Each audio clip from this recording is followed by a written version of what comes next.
Hello everyone, I'm Josh, the community manager for the Chinese Room, and today we're doing a quick Q&A with the developers who are working on Bloodlines 2.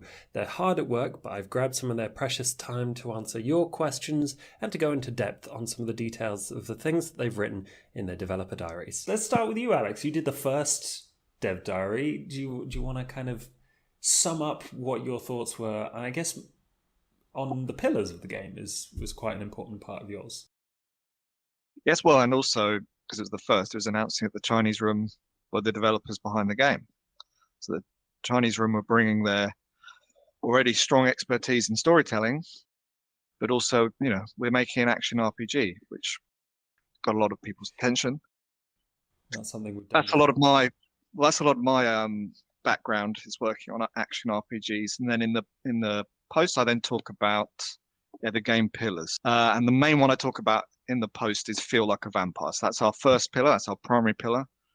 So every decision we make, whether it be art, gameplay, audio, always we ask ourselves, is this the thing that will make us feel most like a vampire? If you've got a bunch of options, the way to decide is to go, well, which makes me feel the most?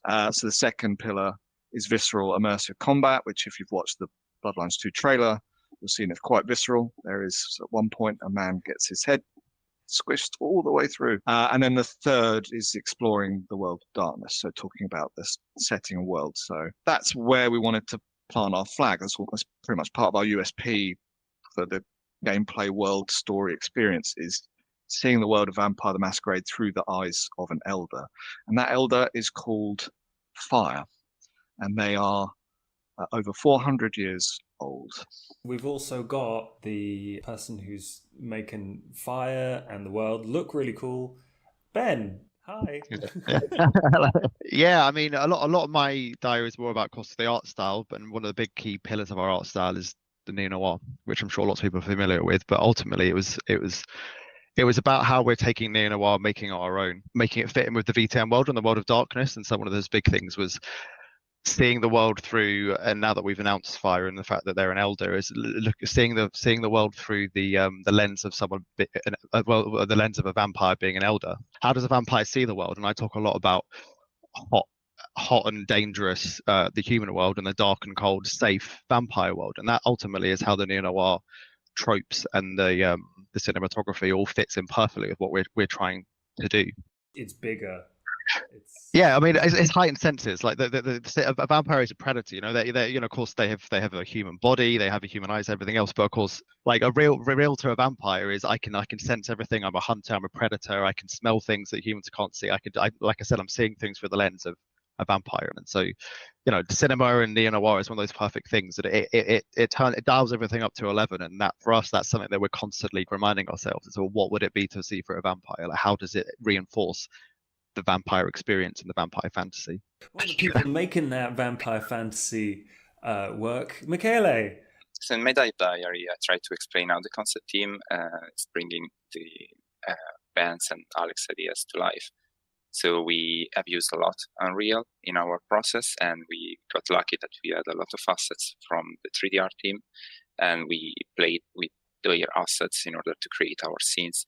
Then we presented our early idea to Ben and Alex to get feedback from them, and that was really fun because they could jump into the scene and move around, and we could get real life feedback from those. My understanding is that this is a relatively new approach. Yeah, there aren't many concept artists around that work with Unreal, so they tend to use 3D programs like Blender or Maya, but they lack in terms of lighting, real-time lighting for my experience. They are not that fast. You have to take in consideration that you are going to have to do a render, so it's going to take time. While in Unreal, you can have lighting pretty much instantly. Whenever you place light, then you have it. You have everything that you need. You can adjust the lighting as you need. And Unreal works very well for us because we in our game, we have very moody scenes with a lot of fog, volumetric lighting everywhere. So in Unreal, you just press 2 buttons, you have volumetric lighting, and you can adjust the lighting. Yeah, I was going to say, it's the construction side. I think we might potentially see that in the in some of the clan reveals. I think actually we had a design block out originally, and then Michele took that design block out, and then we spoke about what we wanted it to be. We wanted to have these big, rich, kind of orange tarpaulins over that were casting these big orange lights, like light filtered through orange to create the kind of the orange room to make it rich and vibrant and kind of one of those big neo-noir moments. Yeah, the usual process was to work on the design block out, because that helps the concept team quite a lot in speeding up the process and understanding how the level flow works.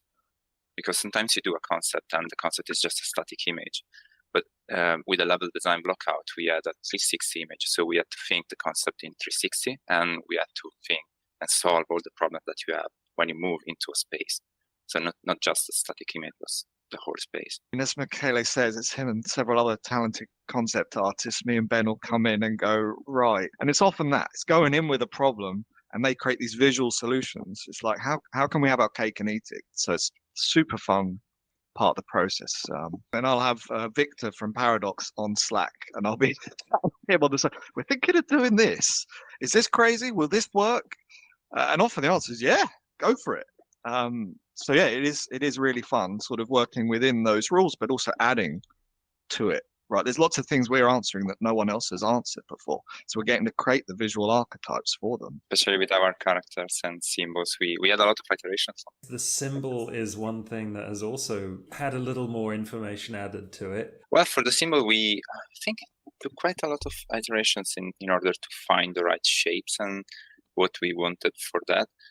So Jordan, our senior concept artist, he works on this, and we wanted something that was maybe aggressive, but not entirely aggressive, and we wanted something new at the same time. So there were a lot of challenges in that, and I think Jordan tackled the symbol very well. Yeah, there's a vast library of symbols. There's another one of how can we have our cake and eat it? It needs to be recognized in the VTM, but none of these existing symbols, please. And I think there's still more, even though in the Halloween announce, we're talking about fire and we're talking about the relationship to the symbol. That symbol is a very important through line of the whole story and the setup and everything that's happening in Seattle. Right. Are you all good for answering some questions from the community? Are the screenshots in the last Dead Diary are Elder's Haven? That's you.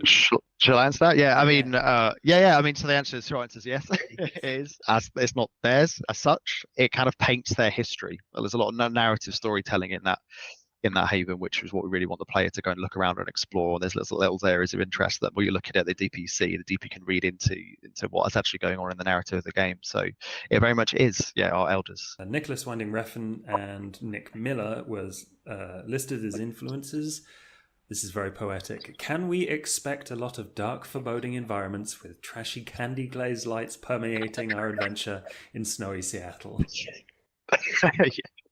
Yeah, I mean, maybe not trashy candy glazed lights, but yes, I mean, near that's very much neo-noir. And for me, they fit very much with the kind of Machiavellian underbelly of a city. If you look at someone like Nick Miller's work, you look at it's dark and moody and very much neo-noir. And it's the city through a noir lens. Oh, we loved Nick Miller's work in the concept team. We used that a lot for our environment design.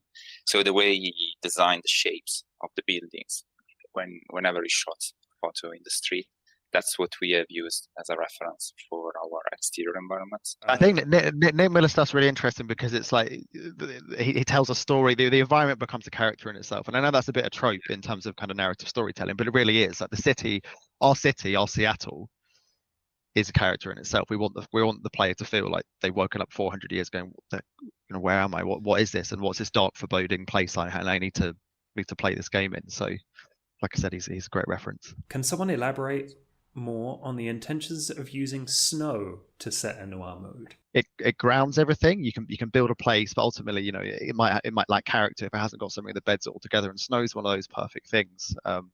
Visually, from a kind of value perspective, that kind of grounds everything together. Everything's got a bit of snow in it to tie it all in and make the city feel real. Yeah, for the concept we have used whenever we needed to lead the player somewhere. So that's where we added the snow. The city isn't in its normal state. right, it's all been shaken up. It's like a powder keg ready to go off.